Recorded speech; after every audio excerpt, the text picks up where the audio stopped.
This is the NABJ, National Association of Black Journalists, their annual convention. Donald Trump decided to come speak at this one. I don't know what he thought was going to happen. I mean, you're going to see from the very outset here.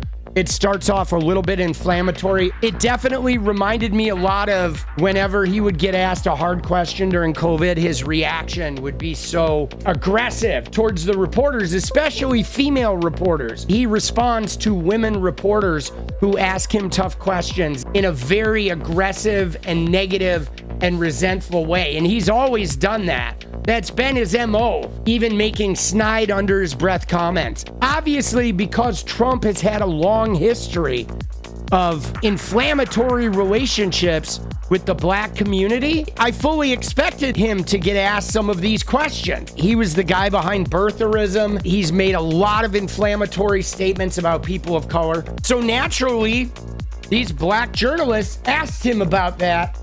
And needless to say, it did not go well. In fact, it's so bad, he was scheduled to speak for an hour and he got pulled after 34 minutes by his own people. It was so colossally bad. Like, dude, in 55 years of being on the planet, I honestly don't think I have ever seen anything that was that much of a fucking train wreck, bro. You guys ready? Let's go, baby. The former president of the United States, the Republican nominee for president, former President Donald Trump.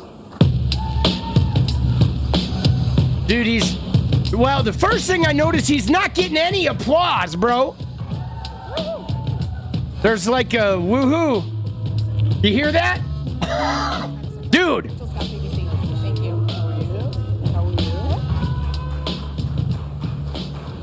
I heard like one person clapping. That is an ominous start right there. President, we so appreciate you giving us an hour of your time. I want to start by addressing the elephant in the room, sir. A lot of people did not think it was appropriate for you to be here today. You have pushed false claims about some of your rivals, from Nikki Haley to former President Barack Obama, saying that they were not born in the United States, which is not true. You have told 4 congresswomen of color who were American citizens to go back to where they came from. You have used words like animal and rabid to describe black district attorneys. You've attacked black journalists, calling them a loser, saying the questions that they ask are, quote, stupid and racist. Dude, I like this woman. With the white supremacists at your Mar-a-Lago resort. She comes right out. So my that was question, Milo. sir, now that you are asking black supporters to vote for you, why should black voters trust you after you have used language like that? All right, fair question. Well, first of all, I don't think I've ever been asked a question in such a horrible manner. First question. Horrible? You don't even say, hello, how are you? Are you with ABC? Because I think they're a fake news network, a terrible network. And I think it's disgraceful that I came here in good spirit. I love the black population of this country. I've done so much for the black population of this country. He thinks it's disgraceful that they ask him about all his racist dog whistles and shit that he's done. Like, dude, here we go. It's like, hey, Trumpy, you're coming to this Association of Black Journalists. You want our vote, but, you know, you've really done some negative shit. Why should we trust you? And he's like, you're horrible. You're disgraceful. That is a cool story, bro. You came here, like, thinking you were off the hook for the last 10 years of your nonsensical existence. Well, you're not, buddy. Including employment, including historically black colleges and universities were out of money. They were stone cold broke. And I saved them and I gave them long-term financing and nobody else was doing it. I think it's a very rude introduction. I don't know exactly why you would do something like that. And let me go a step further. I was invited here, and I was told my opponent, whether it was Biden or Kamala, I was told my opponent was going to be here. It turned out my opponent isn't here. You invited me under false pretense. And then you said, you can't do it with Zoom. Well, you know, where's Zoom? She's going to do it with Zoom, and she's not coming. And then you were half an hour late, just so we understand. I have too much respect for you to be late. They couldn't get their equipment working or something was wrong. Mr. President, I would love if you can answer the question on your rhetoric and why you believe that black voters should trust you with another 4 years. I have been the best president for the black population since Abraham Lincoln. That's my answer. Better than President Johnson, who signed the Voting Rights Act? And for you to start off... Dude, he says he's been the best president for black people since Abe Lincoln. You hear that crowd? I don't think that crowd agrees. Oh, my Lord. To start off a question and answer period, especially when you're 35 minutes late because you couldn't get your equipment to work in such a hostile manner, I think it's a disgrace. Let me just ask a follow-up, sir, and then we'll move on to other questions here. Some of your own supporters, including Republicans on Capitol Hill, have labeled Vice President Kamala Harris, who is the first black and Asian American woman to serve as vice president and be on a major party ticket, as a DEI hire. Is that acceptable language to you? And will you tell those Republicans and those supporters to stop it? How do you define DEI? Go ahead. How do you define diversity, equity, inclusion? Okay, yeah, go ahead. Is that what your definition? That is give me a definition the words. Then. Would you give me define it for me if you would? I just defined it, sir. Do you believe that Vice President Kamala Harris is only on the ticket because she is a black woman? Well, I can say no. I think it's maybe a little bit different. So I've known her a long time indirectly, not directly very much. And he donated to her campaign of Indian by the heritage, way. and she was only promoting Indian heritage. I didn't know she was black until a number of years ago when she happened to turn black, and now she wants to be known as black. She turned so I don't know, black. Is she Indian or is she black? She has always identified. Dude, what is he talking about? He didn't know she was black. Dude, a couple of years ago, she turned black, he says. All right, Trumpy. Yeah, this is going to go well. I respect either one. I respect either one, but she obviously doesn't, because she was Indian all the way, and then all of a sudden she made a turn and she became a black person. Just to be clear, sir, do you believe that I think somebody should look into that too when you continue in a very hostile, nasty tone. It's a direct question, sir. Do you believe that Vice President Kamala Harris is a DEI hire, as some Republicans really don't have know. said? I mean, I really don't know. Could be. There are some, and there are plenty. I know this lady right over there. He is a nut job. Did you see that whole routine there? I mean, it was a fair question. It was like, yo, your people, your political party, your associates are using this phrase, DEI hire. They're applying it to every black person that is in the Democratic Party. You want to comment on that? Will you disavow that thing? And what does he say? He says, I didn't know Kamala was black, is what he said. And she turned black a couple of years ago. Bro, dude, what is he talking about?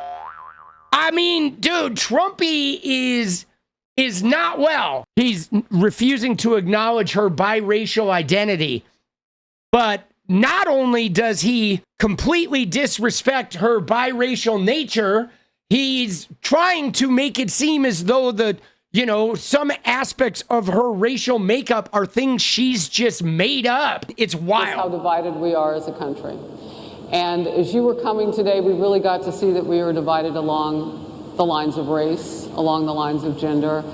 And there is this question of, in this moment where we are, why come here? What is your message today? My message is to stop people from invading our country that are taking, frankly, a lot of problems with it. But one of the big problems, and a lot of the journalists in this room I know and I have great respect for, a lot of the journalists in this room are black. I will tell you that coming from the border are millions and millions of people that happen to be taking black jobs. You had the best. What exactly is a black job, sir? A black job is anybody that has a job. That's what it is. Anybody that has a job. All right. Dude, what is he talking about? What is your message? My message, we're being invaded. They're taking the black jobs. What's a black job? Oh, anybody that has a job. Dude, there are people that are dumb enough. They're voting for this guy. It's got to be the racism, right? There's nobody that is listening to what he's talking about right here and is saying, like, yeah, that's really makes a lot of sense. That's good leadership. What exactly is a black job, sir? A black job is anybody that has a job. That's what it is. Does that even mean, bro? At this point, he's literally just leaking air out of his mouth.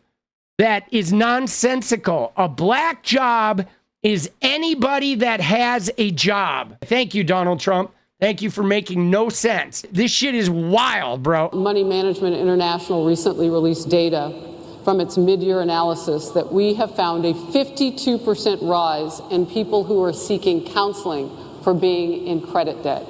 They're paying for food that is sky high on their credit cards, and now they can't pay that off. The credit counseling nonprofit MMI, as I said, is saying now that they've seen surges that they haven't seen since we were in a pandemic of people in financial trouble. Much of that falls on the shoulders of single moms, single black moms, when you look statistically. Yeah. How do you turn it around? What's your plan for the black community? All right, here we go. What's your plan? So, first of all, it's very hard to hear you for whatever reason because of the fact that they have bad equipment, because I guess, this woman was unable to get the right equipment. But it's very hard for me to hear you, but I can hear every other word. It's very difficult, actually.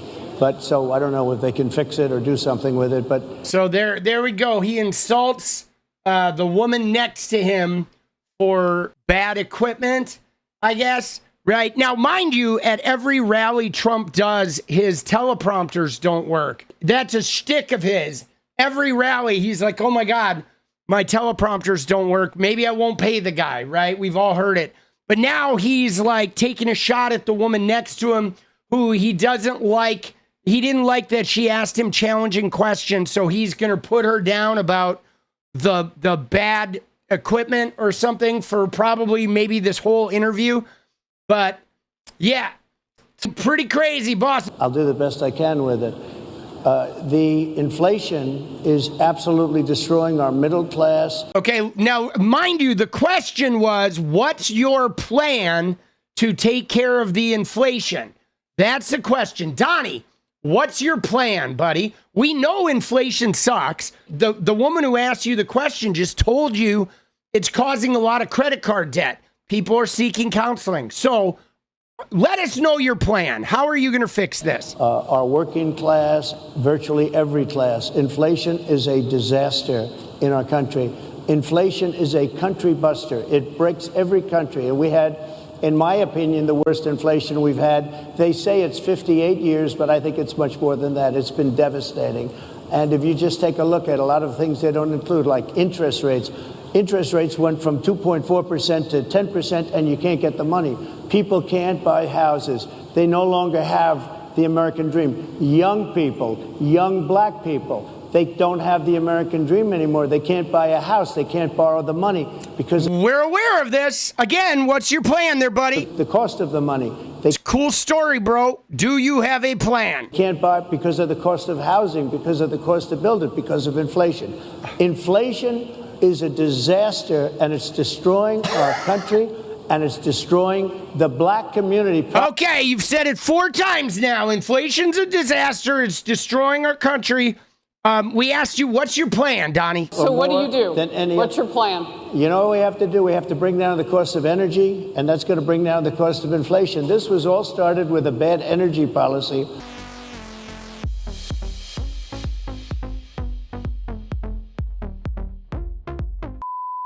All right, so he's energy prices. How are you going to bring down the energy prices, Donald? Joe Biden. By the way, just if I might, I was running against a man named Biden. You probably saw that. And he was losing very badly in the polls. And then he had a rather bad debate. I would say it was a bad debate. I would say it was one of the worst debates in history. And his poll numbers crashed. And instead of saying, let's keep going and maybe something happens the other way, they said, oh, we're going to replace him. Let's just replace him. That's like you're in a fight. A prize fighter's in a fight. He's not doing what you say. Let's bring in another fighter. So our whole campaign was steered toward him.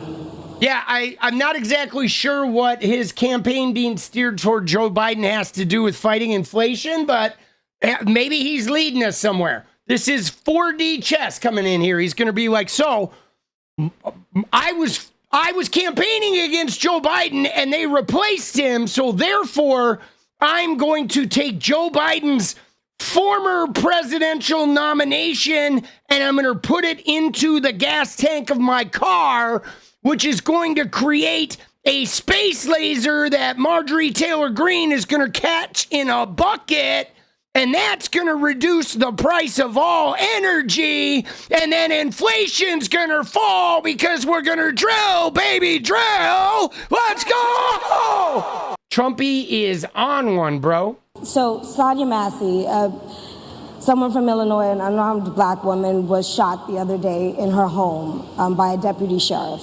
The deputy has since been charged with murder. You said police would get immunity from prosecution if you win. Why should someone like that officer have immunity, in your opinion? Immunity? Immunity. I don't know the exact case, but I saw something, and it didn't look good to me. It didn't look good to me. Are you talking with the water, right? Yeah, well, police unions are not backing this person either. Okay. But again, why would... They're going to be charging the officer. I guess they're charging the officer. So why should he receive immunity? Well, he might not. I mean, it depends. It depends on what happens. I'm talking about people that are... Okay, so now here, to check in before Trump answers this one, a question framing here. She brought up Sonia Massey. That was the woman who had the boiling water that the cop basically executed. And now Trump has been saying at every rally he wants to give all local law enforcement federal immunity, which means that no law enforcement officer could ever be charged with a crime, period. No matter what they do. They walk up to somebody, put a gun to their head, and just pull the trigger. Immunity. No charges can be filed. A cop decides to, sexually assault somebody he arrests. Immunity. Period. That's what Trump has said. Full federal immunity for all law enforcement officers. So obviously, we don't want to extend blanket immunity to cops. We want more transparency and more accountability. But the question is, since cops are breaking the law, why do you want to give them immunity? They're going to be charging the officer. I guess they're charging the officer. So why should he receive immunity? Well, he might not. I mean, it depends. It depends on what happens. I'm talking about people that are much different cases than that. We need people to protect ourselves. And by the way, in Chicago, as an example... We need people to protect ourselves. A few weeks ago, July 4th weekend, they had 117 shootings and 17 deaths. Nobody wants that. Nobody wants that. So now he's talking about Chicago, which is a racist dog whistle, right? She was talking to him about why police officers should have immunity, and he racist dog whistles. He goes and talks about Chicago. Thank you, Donnie. We need to have our police officers have the respect and dignity back. In this particular case, I saw something that didn't look good to me. I didn't like it. I didn't like it at all. So I saw something that didn't look good to me. I didn't like it. I didn't like it at all. By the way, Chicago, dude, how does he go to a black organization's event and fucking dog whistle Chicago? How demeaning is that? Like, I'm just waiting for him to spit the N-word, bro. Like, that's the only thing he's left out of this so far. do you think the Republican Party is getting a little bit too judgy about people's lives when you think about abortion or when you think about what J.D. Vance is saying? I don't think, look, I think that the Democrat Party is really the one that has the problem. I think they're radical on abortion because they're allowing abortion in the 9th month. They're allowing the death of a baby after the baby is born, based on the governor of Virginia. Based on the governor of Virginia, they're allowing the death of the baby after it's born. They're allowing abortions in the 8th and 9th month. And I think the Republican Party is actually much less. I think I've made them much less radical, perhaps, but the Republican Party, what we're doing is bringing it back to the states where everybody wanted it. Everybody wanted abortion brought back. They didn't want Roe v. Wade in the federal government. They wanted it. Everybody wanted it back. But the majority of Americans oppose Roe v. Wade being overturned. They don't know about this. Right now, they're voting. It brought it back to... Dude, he just, he's unconcerned with reality. I mean, that's really what it is, right? He's unconcerned with reality. He's not going to answer any questions. He doesn't have any policy. He can't defend any of the choices he makes. He doesn't even think. He doesn't even know why he picked J.D. Vance. He picked him because a bunch of billionaires told him to. And he knows that J.D. Vance would overturn an election. He would break the law for him. And now he's talking about legal scholars and everybody wanting to overturn Roe v. Wade, which 70% of America did not want to overturn Roe v. Wade. To the states. Now he's just straight up lying. Exceptions. Ronald Reagan believed straight up lying with rape, incest, life of the mother. I do. I think most people do. I think most Republicans do also. But if you take a look, right now they're doing, it's an amazing thing, out of the federal government, it's in states, and people are voting. And I will say, Ohio. And no, it's not a good thing, because what is happening now? States are passing draconian abortion bills 6 weeks, like before the woman even knows she's pregnant. She cannot get an abortion. They've made it impossible for women in these states. And on top of that, by them having no federal protection for this, now the states want to prosecute their citizens if their citizens go to a state to get an abortion. So it's not just that the states don't want to do abortions in their state.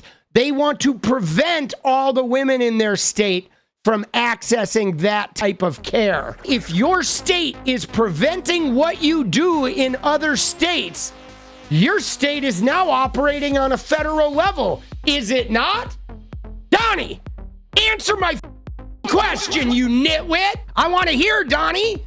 Because if you live in Arkansas and they say no abortions here, and you decide to go to California to get one, and then Arkansas prosecutes you, or Texas prosecutes you for what you did in California, then that state is now thinking they're the goddamn federal government, aren't they? So Donnie's full of shit. He's a liar. He's a fucking twerp. He's a fucking brain dead chode who can't even string a coherent answer to a goddamn question together. And you know what, Donnie? Guess what? That black lady that you think just recently turned black, well, she's gonna kick your fucking ass in November, and we're gonna send you back, and you and J.D. Vance can go take a fucking cruise together. Let's go.